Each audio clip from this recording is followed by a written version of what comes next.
The Great Hall of the Galactic Council stretched like the ribcage of some cosmic leviathan, its vaulted ceiling disappearing into shadows despite the pale violet light from crystalline structures embedded in the walls. Representatives from across the known galaxy had gathered, their forms as varied as the stars themselves. Some floated in containment fields, others stood on mechanical appendages, while many appeared almost humanoid save for subtle differences that marked them as products of entirely different evolutionary paths. Amidst this assembly of the extraordinary, a single human figure entered with measured steps. Ambassador Marcus Hale moved with the confident poise of someone who belonged, though the whispers that followed him suggested otherwise. Dressed in a simple but impeccably tailored charcoal suit, he carried only a small leather-bound notebook, an anachronism that drew curious stares from the technologically advanced gathering. "The human representative approaches," announced the council adjutant, a tall, willowy being with luminescent skin. Ambassador Marcus Hale of Earth. Hale smiled, a polite, inscrutable expression that revealed nothing while appearing perfectly cordial. He extended his hand toward the nearest delegate, a gesture that many found quaint, but which he maintained was important to human diplomatic tradition. "I bring greetings from Earth," he said, his voice carrying easily through the chamber thanks to the acoustic enhancements. "We appreciate the Council's invitation and look forward to productive discussions." He raised a simple ceramic cup, another curiosity he had insisted on bringing, and took a small sip of what appeared to be coffee. From a central platform, Marshal Raycon Isram of the Shavran Empire observed with thinly veiled contempt. The Marshal's exoskeleton armor gleamed under the lights, its polished obsidian surface inlaid with medals and insignia that chronicled centuries of conquest. "The Council recognizes the human representative," Isram stated, his translator rendering his guttural language into something comprehensible. "Though I question what a primitive species might contribute to discussions of galactic resource allocation." A ripple of amusement passed through some delegations, though others maintained diplomatic neutrality. Hale's smile never faltered. "We might surprise you, Marshal. Humanity has progressed considerably since your scouts first observed our world." "Yes," Isram sneered. "You've managed to venture beyond your own lunar satellite. Quite impressive for creatures who only discovered atomic energy a few centuries ago." The session progressed to formal matters, border disputes between ancient empires, harvesting rights in contested nebulae, and the distribution of rare elements found only in certain stellar regions. Throughout the proceedings, Hale listened more than he spoke, occasionally making notes with an actual ink pen, another peculiarity that some found charming and others deemed primitive. When it came time for Earth's proposals, Hale stepped to the central podium. The hollow projector activated, displaying a three-dimensional map of a previously unexplored sector near the galactic rim. "Earth proposes a cooperative initiative in the outer reach," he began. "Our preliminary surveys suggest significant deposits of quantum-stable elements that could benefit numerous civilizations. We offer to collaborate rather than compete, sharing both the work and the rewards." Isram's laughter cut through the murmurs of interest from other delegations. "And what exactly would humans contribute to such an endeavor? Your technology is centuries behind the Shavran Empires. Your ships can barely achieve reliable superluminal travel. Technology isn't everything, Marshal," Hale replied, his tone pleasant but with an underlying edge. "Sometimes perspective matters more. Humans excel at finding unorthodox solutions because we haven't been confined by millennia of rigid thinking." "Unorthodox?" Isram scoffed. "Is that what you call primitive?" "I call it adaptive," Hale countered. "We're quick learners, Marshal, and our curiosity has proven both our greatest asset and, occasionally, a dangerous quality for those who underestimate us." The remark hung in the air, seemingly innocuous, yet carrying a subtle weight that caused several delegates to exchange glances. As the session concluded, Hale mingled with representatives from the lesser powers, exchanging pleasantries and building connections with species that the dominant empires often overlooked. His approach was methodical, his demeanor consistently cordial. A diminutive delegate from the Voss Confederation approached him during the subsequent reception. The Shavran do not take well to perceived challenges, Ambassador Hale. Your words carried implications. Hale sipped from a glass of wine he'd brought from Earth, another diplomatic touch, sharing cultural artifacts. Did they? I merely stated facts. Humanity is curious by nature. We seek knowledge and connection. The Marshal viewed it as borderline threatening. How interesting that an observation about human curiosity could be perceived as a threat by the military leader of an empire spanning thousands of worlds. Hale's smile remained, but something shifted in his eyes. Perhaps there's something to be learned from that reaction. Across the chamber, Isram watched the human ambassador with narrowed eyes, his armored fingers tightening around a crystalline goblet until hairline fractures appeared in its surface. These humans, he muttered to his aide, they arrive with their quaint customs and primitive accessories, yet speak as if they deserve a place at our table. They're expanding rapidly. Marshal, the aide noted cautiously. Their adaptation rate exceeds projections. Adaptation without power is merely survival. Isram replied dismissively. Let them adapt. When they overstep, and they will, we'll remind them of their proper place. As the reception wound down, Hale found himself momentarily alone near one of the vast viewing windows that looked out upon the swirling galaxy beyond.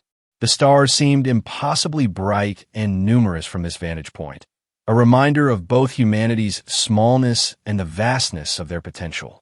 Quite a view, isn't it? Came a voice, and Hale turned to find Marshal Isram standing nearby, gazing out at the same cosmic panorama. Breathtaking, Hale agreed. It puts things in perspective. Indeed, some species look at such vastness and feel humbled. Others see opportunity. Isram's eyes shifted from the stars to Hale. I wonder which humanity represents. Hale's expression remained pleasant, but his eyes reflected something older, something that had guided humanity through ice ages and across treacherous oceans long before they ever looked to the stars. Perhaps a bit of both, Marshal. We know our limitations, but we're also aware that today's limitations are tomorrow's footnotes in history. He raised his wine glass in a small toast. To the future. May it bring understanding between our peoples. Isram did not reciprocate the gesture. Understanding requires equals, Ambassador. Your species has much to prove before such a condition exists. Then we look forward to the opportunity to demonstrate our worth. Hale replied, his smile never wavering. You might find that humans bring more to the table than cheese and wine. Our curiosity can be quite illuminating.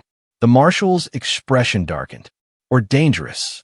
Sometimes, Hale acknowledged with a half-smile, the most dangerous thing in any room is an underestimated variable. The silence that followed stretched between them, taut as a wire and charged with unspoken implications. Around them, the great hall continued its diplomatic dance, unaware that the seeds of conflict had already been sown in a simple conversation beside the stars. The space station designated as Neutral Junction 7 floated at the precise boundary between Shavran-controlled space and the buffer zone established for emerging species. Its architecture reflected its purpose, austere, functional, and devoid of cultural signifiers that might favor one civilization over another. In a private meeting room with deliberately uncomfortable seating, a design choice meant to keep diplomatic sessions brief, Ambassador Marcus Hale awaited his Shavran counterpart. According to protocol, he had requested this meeting through official channels, citing a desire to discuss potential cooperation on non-sensitive technologies. The door slid open with a soft hiss, revealing not the expected diplomatic officer, but Commander Tevarek, a high-ranking military official in the Shavran hierarchy. The commander's exoskeleton armor was less ornate than Marshal Isram's, but no less imposing, with sharp angles that suggested both protection and weaponization. Ambassador, Tevarek said without preamble, your request for a diplomatic envoy has been noted. I have been sent in their stead. Hale showed no disappointment at this obvious downgrade in diplomatic status. Commander Tevarek, I appreciate your making time for this meeting. The Marshal believes that military oversight is appropriate for discussions with developing species. The commander remained standing, towering over the seated human. What exactly does Earth wish to discuss? Straight to business. I can appreciate that. Hale opened his leather portfolio. We've noticed increased Shavran activity near the Epsilon Corridor, an area your empire previously showed little interest in. It happens to border a region where Earth has established its first extrasolar colony. Teverek's expression shifted subtly, a nearly imperceptible tightening around his eyes. The Empire's movements are not subject to human scrutiny. Of course not, Hale agreed easily. However, as neighbors, we thought it prudent to establish some informal boundaries to avoid misunderstandings. There is nothing to misunderstand. The Epsilon Corridor falls within Shavran's sphere of influence according to treaties predating humanity's emergence from its own atmosphere. Hale no dittoy. Treaties with other powers, yes. Earth is not a signatory to those agreements. Your signature is not required for their enforcement, Teverek stated flatly. Perhaps not, Hale acknowledged, but mutual understanding would benefit both our peoples. We have no quarrel with the Shavran Empire. Earth seeks peaceful coexistence. Peace, Teverek said, the word sounding almost foreign from his lips, is maintained through strength and clear hierarchies. Humanity would do well to remember its position. Throughout the exchange, neither had noticed the silent entry of a third individual, a Shavran operative who positioned himself near the room's environmental controls. As Hale began to respond to Teverek's thinly veiled threat, the operative made a slight adjustment to his wrist gauntlet. Our position is one of respect for established powers, Hale was saying, but also of... The sound was barely audible, a soft click followed by a nearly imperceptible hiss. Hale's words cut off abruptly as his hand went to his throat. His eyes widened in sudden understanding, but it was already too late. The neurotoxin, specially calibrated for human physiology, had entered the room's ventilation system directly above his seat. What have you? He managed before his respiratory system began to shut down. Teverek watched impassively as the human ambassador struggled for breath, his movements becoming increasingly desperate before finally growing still. The entire episode had lasted less than 30 seconds. Record the time of termination. Teverek instructed the operative, who had already begun modifying the room's security logs. The official report will show that Ambassador Hale attempted to deploy an unauthorized surveillance device during diplomatic negotiations, a clear violation of neutral junction protocols.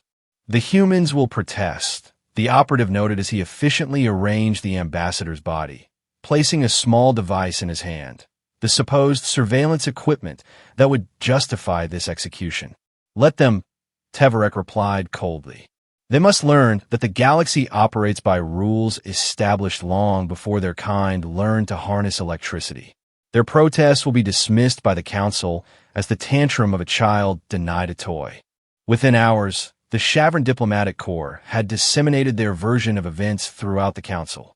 Ambassador Marcus Hale had been caught attempting to plant espionage technology during a good faith meeting, a serious transgression that, under the statutes governing neutral junction protocols, justified immediate security measures. The council chambers buzzed with the news. Many delegations expressed shock, not at the death itself, but at the audacity of humans attempting such unsophisticated espionage. Primitive methods for a primitive species, remarked a representative from the Keldorian Directorate. One wonders what they hoped to gain. Perhaps a quick advancement by stealing Shavran technology, suggested another. New species often seek shortcuts. A few voices expressed concern over the summary execution. The Vosk representative, who had spoken with Hale during the reception, raised a formal inquiry. While espionage violates our treaties, does it warrant immediate termination without trial or evidence presentation to the Council? Marshal Isram dismissed these concerns with a wave of his armored hand. The evidence is being prepared for review. The Shavran Empire acted within its rights to protect sensitive military information. The human was caught in the act. The expected outrage from Earth never materialized. No formal protests were filed. No demands for investigation were submitted. The human delegation simply requested the return of Ambassador Hale's remains, which was granted with minimal ceremony. This unexpected silence prompted speculation among council members. Perhaps they recognized their transgression and wished to avoid further embarrassment, suggested one delegate. Or they fear retaliation if they press the issue, offered another. Curious, mused the Vosk representative. I found Ambassador Hale to be methodical and deliberate in his approach. This alleged espionage seems out of character. As days passed with no formal response from Earth, unease began to replace certainty among some council members. The Shavran delegation maintained their position of righteous enforcement, but others began to wonder at the strange silence from a species known for its diplomatic persistence. Deep beneath the surface of Mars, in a facility carved into the red planet's bedrock and shielded from detection by technologies borrowed and adapted from a dozen alien sources, the true response to Hale's death was taking shape. In a command center illuminated by the glow of holographic displays, a group of Earth's highest military and intelligence officials gathered around a simple wooden box. Inside lay Marcus Hale's diplomatic pin, the only personal effect returned with his body. The autopsy confirms it was a neurotoxin specifically engineered for human biology, stated Admiral Helena Voss, her weathered face revealing nothing of the rage she contained.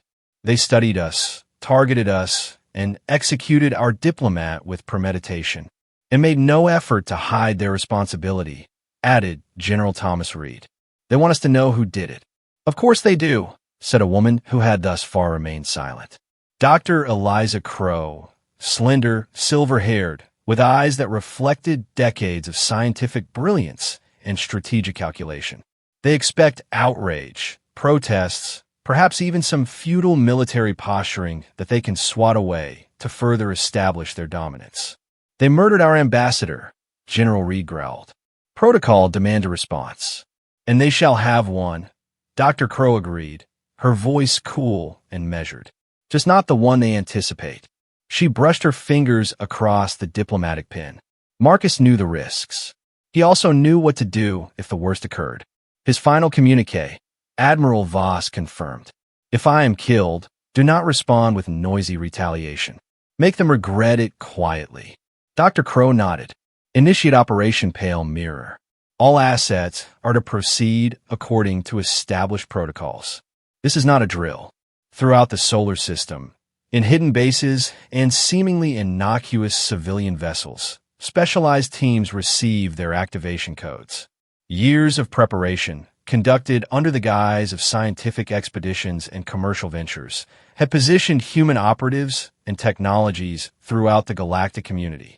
A conflict had begun, but unlike any the Shavran Empire had faced before, there would be no declaration of war, no massing of fleets, no thunderous pronouncements. Instead, humanity would respond with silence, and the careful, systematic dismantling of an empire that had fatally underestimated them. The first indication that something had gone wrong came 3 standard weeks after Ambassador Hale's death. On the Shavran border outpost of Kelix Prime, communications suddenly went dark. Not with catastrophic destruction or obvious attack. Systems simply stopped responding, security protocols failed, and automated warning systems never activated. When an investigation team arrived, they found the outpost intact, but completely inoperative. Every system had been meticulously disabled. No personnel were harmed, but all command functions were locked out with encryption that even Shavran specialists couldn't immediately break. And on the main command console, a simple message glowed: "You angered those who don't shoot back immediately." The incident was classified and contained. Marshal Isram personally ordered a security review, dismissing the event as probable equipment failure combined with some form of juvenile human hacking attempt. 2 days later, a Shavran military convoy transporting next-generation weapons platforms to their primary shipyard disappeared during hyperspace transition. Tracking systems indicated a catastrophic navigation error, The convoy had somehow exited hyperspace tens of light years from their intended destination, in an uninhabited system with no strategic value. When rescue teams reached them, they found all crew members alive, but deeply shaken. The convoy's navigation systems had been precisely altered, bypassing multiple redundancies and security measures thought impenetrable. The Shavr military had designed their systems to withstand attacks from peer civilizations with technologies they understood, not from humans whose approach to information systems followed entirely different paradigms. Again, a message waited on their primary systems. We don't kill. We just warn. Marshal Isram could no longer dismiss these incidents as coincidence. He convened his senior command staff, his rage barely contained. Find the human agents responsible, he ordered. They must have infiltrated our systems, planted devices. Sir, ventured his chief of security cautiously. Preliminary investigations show no evidence of physical tampering or unauthorized access. These disruptions appear to have been executed remotely, exploiting system architecture vulnerabilities we weren't aware existed. Impossible. Our systems are isolated, protected by countermeasures developed over centuries. And yet, the security chief continued reluctantly. The evidence suggests otherwise. It appears the humans have been studying us, possibly for years. This realization sent ripples of unease through the Shavran High Command. The implications were disturbing, that humans dismissed as technological infants have been quietly analyzing Shavran systems, finding weaknesses, and preparing contingencies long before open diplomatic relations had been established. In the Galactic Council, whispers began to circulate. The coincidental timing of these Shavran technical difficulties following so closely after Ambassador Hale's death had not gone unnoticed. When an emergency session was called to address the spreading rumors, Earth sent a new representative, Dr. Eliza Crow, dressed in simple gray attire that seemed to absorb light rather than reflect it. Her presence was commanding despite her quiet demeanor. Earth has been conspicuously silent regarding the death of Ambassador Hale, the Council adjutant noted. The Council seeks clarification on your position. Dr. Crow surveyed the assembly with calm detachment. We are in mourning for our colleague. Beyond that, Earth has no official statement at this time. Marshal Isram leaned forward from his position. Perhaps Earth should address the recent incidents affecting Shavran installations, incidents that bear the hallmarks of human interference. Dr. Crow met his gaze steadily. The universe is full of coincidences, Marshal. Technology can be unreliable, particularly when its creators overlook small details. You deny involvement? I merely observe that Earth has made no aggressive moves against the Shavran Empire or any council member. Our silence is our answer. This cryptic response left many delegations unsettled. The expected diplomatic outrage or military posturing had not materialized. Instead, the humans offered only this unsettling calm, while Shavran operations continued to experience unprecedented disruptions. Behind the scenes, Operation Pale Mirror expanded its reach. Teams of specialized human operatives, some openly stationed throughout council space as cultural attaches, others operating deep undercover, coordinated a campaign unlike anything the galactic community had witnessed before. They didn't sabotage weapons or destroy infrastructure. Instead, they introduced subtle inconsistencies into Shavran logistics systems. Shipments rerouted to the wrong destinations. Inventory records showing phantom supplies that didn't exist. Maintenance schedules altered so critical systems received attention too early or too late. None of these actions were immediately catastrophic. Rather, they created a cascading effect of inefficiency and uncertainty that gradually eroded the Shavran military's operational readiness without providing a clear target for retaliation. Growing increasingly frustrated, Marshal Isram ordered a decisive show of force. A battle group dispatched to a small human colonial outpost near the Epsilon Corridor. The mission: demonstrate Shavran military superiority and teach humanity the cost of defiance. When the battle group arrived, however, they found the human facilities completely abandoned. Buildings stood empty, equipment had been removed, and no life signs registered. The only things left behind were simple handwritten notes placed in key locations, each bearing the same message: "We regret that you chose this path." The commander of the battle group, unsettled by the eerie absence of targets, ordered a thorough scan of the surrounding space. Their sensors detected nothing until, without warning, their ship's weapons systems initiated unexpected diagnostic cycles, locking out combat capabilities for several hours. By the time control was restored, a message had been planted in their central computer: "You came to destroy. We chose to simply leave. Consider which approach demonstrates true strength." Marshal Isram's fury knew no bounds when he received the report. The humans weren't fighting back. They were simply refusing to be where the Shavran expected them, while demonstrating an alarming ability to penetrate and manipulate Shavran technology at will. In the dark chamber beneath Mars, Dr. Eliza Crow monitored the unfolding operation with clinical precision. Phase 1 is proceeding according to parameters, reported a senior intelligence officer. The Shavran are off balance, uncertain where to focus their resources. "In Phase 2, she inquired. "Assets are in position. We're ready to escalate when you give the word." Dr. Crow studied the holographic display showing Shavran fleet movements, supply lines, and communication patterns, all collected through the invisible network of surveillance that Earth had patiently established. "Marcus always said the Shavran understand only strength," she mused.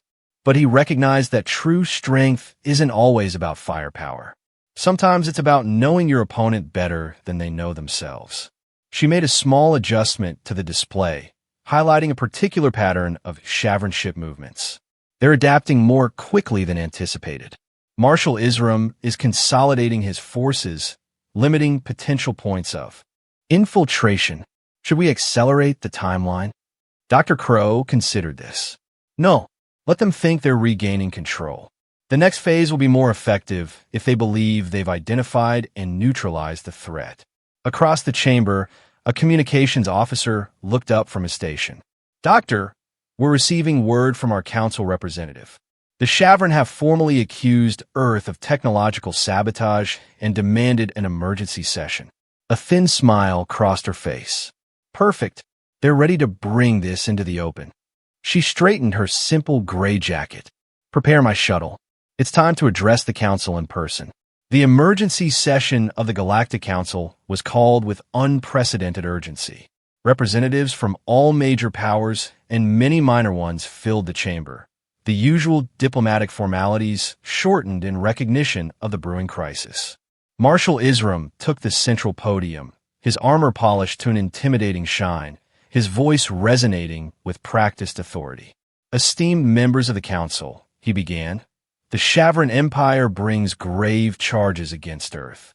In the weeks following their ambassador's justified termination for espionage, human operatives have conducted a systematic campaign of technological warfare against our installations." Murmurs rippled through the assembly as evidence was presented, records of system failures, navigation errors, and communication disruptions that had plagued Shavran operations. "These acts constitute aggression against a sovereign empire," Isram continued. "We demand that Earth immediately cease these hostilities and surrender those responsible, or face the consequences of their actions." As he concluded, Dr. Eliza Crow rose from the human delegation's position and approached the central platform with unhurried grace. Her simple gray attire stood in stark contrast to the elaborate ceremonial garments and technological displays of other representatives. "The Council recognizes Dr. Eliza Crow of Earth," announced the adjutant. She surveyed the assembly calmly before speaking. "Members of the Council, Marshal Isram has made serious accusations against Earth. Before I address them, I would like to present evidence regarding the death of Ambassador Marcus Hale." With a simple gesture, she activated a holographic display. Unlike the technical data the Shavran had presented, this showed simply the unedited security footage from Neutral Junction 7, footage that had supposedly been corrupted during the incident. The recording clearly showed the meeting between Hale and Commander Teverek. It captured the arrival of the third Shavran operative, the deliberate activation of the ventilation system, and Hale's subsequent death. Most damningly, it showed the careful placement of the espionage device in the dead ambassador's hand after the fact. Silence fell over the council chamber as the recording ended. This evidence, Dr. Crow stated quietly, was recovered from Neutral Junction 7's backup systems the Shavran believe they had completely erased. It shows the premeditated assassination of a diplomatic representative during peace negotiations. Marshal Isram rose to his feet. This is fabricated, human deception. The recording includes verification codes and authentication markers that can be independently verified. Dr. Crow continued, her voice cutting through his protest. Ambassador Hale carried no surveillance devices. He sought only dialogue. He was murdered to send a message. She turned to face the marshal directly. You believe we would respond with outrage, with threats, perhaps with some futile military action that you could easily crush, further cementing your dominance. Instead, we chose a different path. Her next words fell into the silent chamber like stones into still water. Earth hereby issues a formal ultimatum. Either the Council will convene a tribunal to try those responsible for this assassination, or we will proceed with absolute war against the Shavran Empire. Laughter erupted from the Shavran delegation. Absolutiva. Marshal Isram scoffed. Your species barely maintains a defensive fleet. You have no military capacity to challenge even a fraction of our forces. Dr. Crow's expression remained unchanged. You continue to misunderstand, Marshal. What you have experienced thus far, these minor inconveniences, these system glitches, these were not acts of war. They were merely demonstrations. She activated another holographic display, this one showing the locations of various Shavran military assets throughout their territory. The level of detail was shocking. Deployment patterns, patrol routes, even the current status of their most classified weapons platforms. You wonder how we acquired this information? She continued. It wasn't through the crude espionage you accused Ambassador Hale of attempting. It was through patience, observation, and an understanding of technologies that your empire has never bothered to properly secure against unfamiliar approaches. Several council members shifted uncomfortably in their seats. If humans had penetrated Shavran's systems so thoroughly, what other secrets might they have accessed? Marshal Isram's composure finally cracked. This is the final insult. If humans want absolute war, the Shavran Empire will oblige. We will reduce your worlds to ash. You misunderstand the nature of our ultimatum, Dr. Crow replied. We don't seek your permission to declare war. We are informing you of its inevitability should justice be denied. Before Isram could respond, several of his aides approached with urgent messages. His expression darkened as he reviewed them. What you're witnessing, Marshal, Dr. Crow observed, is likely reports that key Shavran battle groups are experiencing simultaneous navigation and weapon system failures. Nothing catastrophic, merely a demonstration that, even as we speak, we could have done much worse. The council chamber erupted in chaos as representatives realized the implications. Several delegations that had maintained close ties with the Shavran Empire hurriedly conferred among themselves, weighing allegiances against self-preservation. The council will recess for one standard day, announced the adjutant, struggling to maintain order. All delegations are urged to consult with their governments regarding this unprecedented situation. As representatives filed out, Dr. Crow remained at the podium, her stillness a counterpoint to the frantic activity around her. When Marshal Isram passed, he paused momentarily. This will not end as you imagine, human, he growled. The Shavran Empire has crushed civilizations far more advanced than yours. Perhaps, she acknowledged, but none quite like ours. We'll await the council's decision. Marshal, choose carefully. The following day, when the council reconvened, several notable changes had occurred. Multiple delegations that had previously aligned with the Shavran Empire had shifted to neutral positions. Others requested to speak in support of an investigation into Ambassador Hale's death. Marshal Isram, however, remained defiant. The Shavran Empire rejects these manipulations and false evidence. If Earth desires conflict, we will demonstrate why our dominance has endured for millennia. His declaration was met with silence from the human delegation. Dr. Crow simply nodded once, as if confirming a hypothesis, then departed without another word. Within hours, reports began filtering through diplomatic channels. Massive Shavran dreadnoughts were mobilizing, ancient warships dormant for generations now awakening for what Isram had proclaimed would be the final lesson humanity would ever receive. On Earth and throughout human space, there was no panic, no mass evacuations, no desperate last stands. Instead, preparation continued with the same methodical precision that had characterized Operation Pale Mirror from its inception. In the Mars Command Center, Dr. Crow oversaw the final arrangements with the senior military leadership. All Mirror Protocol assets are in position, General Reed confirmed. The moment their fleet enters the solar system, we'll have full spectrum dominance. And the civilian populations? She inquired. Shelters are prepared, but based on our intelligence, they shouldn't be necessary, Admiral Voss reported. The Shavran weapons targeting systems have been compromised to a degree they haven't yet discovered.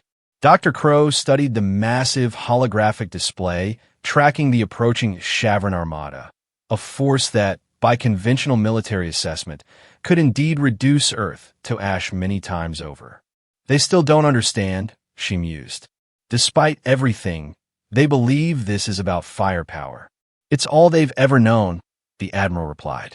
Empires like theirs maintain power through visible strength. The concept of victory without destruction is foreign to them. Then today will prove educational, Dr. Crow said with grim finality. Initiate the final phase. The Shavran battle fleet emerged from hyperspace at the edge of the solar system, a breathtaking display of military might. Massive dreadnoughts with hull armor meters thick, surrounded by swarms of escort vessels and strike craft. Their weapons systems powered up, targeting arrays locked onto Earth and its major colonies. Aboard the flagship, Marshal Isram stood on the command deck, satisfaction evident in his bearing. Broadcast on all frequencies, he ordered. Let the humans witness the consequence of their defiance. Marshal, his communications officer began, we're experiencing some difficulty with the words died as every screen on the command deck suddenly went dark, only to reactivate moments later, displaying a single human face. Ambassador Marcus Hale, recorded before his death. Marshal Isram. The recording began. If you're seeing this message, then events have proceeded exactly as we anticipated. You killed a diplomat and expected outrage. We chose silence, but war has come nonetheless. On our terms, not yours. Isram snarled. Bypass this transmission. Ready weapons. But throughout the fleet, similar reports flooded in. Weapons systems initiating unexpected diagnostic cycles, targeting computers recalibrating for non-existent threats, propulsion systems shifting to standby mode despite override commands. The recording continued. Your ships are impressive, Marshal, monuments to millennia of military tradition. But traditions can become weaknesses when they breed complacency. While you focused on building bigger weapons, humanity focused on understanding how those weapons work. With mounting horror, Isram realized the truth. Their supposedly impenetrable systems had been compromised long before this confrontation. Each override attempt, each security protocol they activated, only triggered further cascading failures throughout the fleet. What you're experiencing isn't some last-minute trick or desperate measure, Hale's recording explained. These protocols were embedded in your systems years ago, during routine updates, trade exchanges, and diplomatic missions. Your empire was so certain of its technological superiority that it never occurred to you to guard against approaches you considered beneath your notice. On the bridge of the flagship, chaos reigned as system after system fell under external control. Weapons remained dormant, shields operated at minimal power, and even life support functions now displayed warnings that they could be remotely manipulated if necessary. The Shavran Empire will not be destroyed today. Marshal, the recording continued. That was never our intention. Destruction is easy. Transformation is the greater challenge. Throughout the solar system, human vessels finally revealed themselves. Not massive warships, but smaller, faster craft equipped with technologies that the Shavran had never encountered before. They moved with precision through the immobilized Shavran fleet, not firing weapons, but establishing control links that further solidified humanity's dominance over the enemy systems. Your fleet will remain in Earth orbit as a reminder, not of conflict, but of misunderstanding. Your crews will be returned safely to your territory. Your ships, however, will become a monument to the folly of underestimating an unknown variable. Isram's rage finally gave way to disbelief as he realized the full extent of his defeat. Without firing a single shot, humanity had neutralized the most powerful military force the Shavran Empire could assemble. Worse, they had done so in a manner that could not be hidden from the rest of the galactic community. Within days, the political landscape of the Galactic Council had transformed. The Shavran Empire, its military humiliated and its leadership in disarray, faced internal rebellion from subject worlds long held in check only by fear. Marshal Isram and his senior commanders were removed from power, replaced by a transitional council that immediately sought terms with Earth. When Dr. Eliza Crow next addressed the Galactic Council, she did so from a position of unprecedented strength. The chamber fell silent as she took the central podium, no longer relegated to the secondary position assigned to newer species. The conflict between Earth and the Shavran Empire has concluded, she stated simply. We seek no territorial concessions, no reparations, no punitive measures beyond those necessary to ensure such events never recur. Many delegates exchanged glances of disbelief. Military victories traditionally led to expansionist demands, yet the humans appeared to want nothing tangible from their triumph. Instead, Dr. Crow continued, we propose a reformation of Galactic Council protocols regarding diplomatic immunity and the resolution of disputes between established and emerging civilizations. The death of Ambassador Hale revealed dangerous gaps in these systems, gaps that benefit no one in the long term. As she outlined these proposals, the remaining Shavran representatives watched with barely concealed humiliation. Their once mighty battle fleet now orbited Earth as a museum piece. Weapon systems permanently disabled, but maintained in pristine condition as both research opportunity and reminder. The former warships have been repurposed as observation platforms, allowing delegations from throughout the galaxy to study their design while contemplating the empire that had built them and the seemingly lesser power that had neutralized them without destruction. Earth welcomes peaceful relations with all civilizations, Dr. Crow concluded, including a reformed Shavran government. We believe in redemption as strongly as we believe in justice. In the weeks that followed, a new equilibrium emerged within. Galactic politics, species previously dismissed as inconsequential, found their voices suddenly valued in council deliberations. The concept of technological superiority was reassessed as civilizations recognized that different evolutionary paths might yield different, but equally potent approaches to problem solving. Deep beneath the Martian surface, in the command center that had directed humanity's silent war, Dr. Crow stood before a newly installed memorial, a simple holographic projection of Ambassador Marcus Hale. We followed your guidance, she said softly to the image. War without mercy, victory without destruction. He would have appreciated the elegance of it, Admiral Voss commented, joining her. Particularly the fact that not a single human or Shavran life was lost in the main conflict. That was always the point, Dr. Crow replied. Any species can destroy. Creation and transformation require greater wisdom. Outside the council chambers on the galactic capital, a new monument had been erected, a life-size statue of Ambassador Marcus Hale, depicted not in a moment of triumph, but simply holding out his hand in greeting, the universal human gesture of peaceful introduction. Inscribed at the base were words taken from his final recorded message. Not all smiles signify happiness. And when we cease to smile, war ends before it truly begins. Delegates from across the galaxy often paused before this statue, contemplating its significance. Some saw it as a warning, others as a promise, but all recognized it as a turning point. The moment when humanity announced its arrival on the galactic stage, not with firepower, but with something far more dangerous: understanding. In the reorganized Shavran territories, former Marshal Isram lived in exile, stripped of rank and authority. Each morning, he would look up at the sky, knowing that the mighty vessels he once commanded now circled a world he had fatally underestimated. "Ow!" he would sometimes mutter to himself. "How do we not see what they were?" The answer, had he been capable of accepting it, was simple. The Shavran Empire had spent millennia looking outward for threats that resembled themselves: warlike, direct, overwhelming in force. They had never considered that true danger might come from a species that observed, adapted, and struck not at bodies but at systems. A year after the conflict, when a new Shavran delegation was finally permitted to join the Reform Council, their representative approached Dr. Crow during a recess. "My government has a question that we hope you will answer honestly," the diplomat said carefully. "The technologies you used against our fleet, how long had you possessed them?" Dr. Crow considered the question. "We didn't possess them in the way you're thinking. We developed them specifically to counter your systems, based on weaknesses we identified through observation. But the level of infiltration, the precision of the countermeasures, surely that required decades of preparation." "Less than you might imagine," she replied.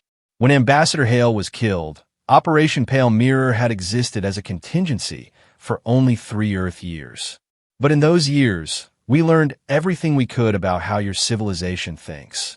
Not just your technology, but your assumptions, your blind spots." The Shavran diplomat absorbed this with visible discomfort. "And now, what advantages do you maintain over us, over the other council members?" Dr. Crow smiled, the same inscrutable expression that Hale had often displayed. "That would be telling, wouldn't it? Perhaps the better question is what we might accomplish as partners rather than adversaries." As she walked away, the message was clear. Humanity had announced its arrival in galactic affairs not through brute force, but through a demonstration of strategic thinking that had fundamentally altered the balance of power. They had fought a war with minimal casualties and maximal impact, refusing to destroy when dismantling would suffice. Throughout council space, a new saying began to circulate among diplomatic circles: "Watch the humans when they fall silent. Their quiet is more dangerous than any warship." Earth continued its expansion, establishing colonies and research outposts with methodical purpose.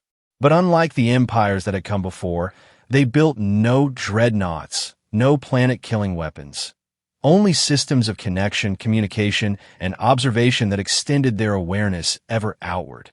They did not need the traditional trappings of power. They had demonstrated a different kind of strength, the power to understand systems so completely that controlling them became unnecessary. In doing so, they had rewritten the rules of galactic politics without firing a shot. And in the great hall of the council, beneath the violet light of ancient crystals, representatives from 1,000 worlds looked differently at the humans.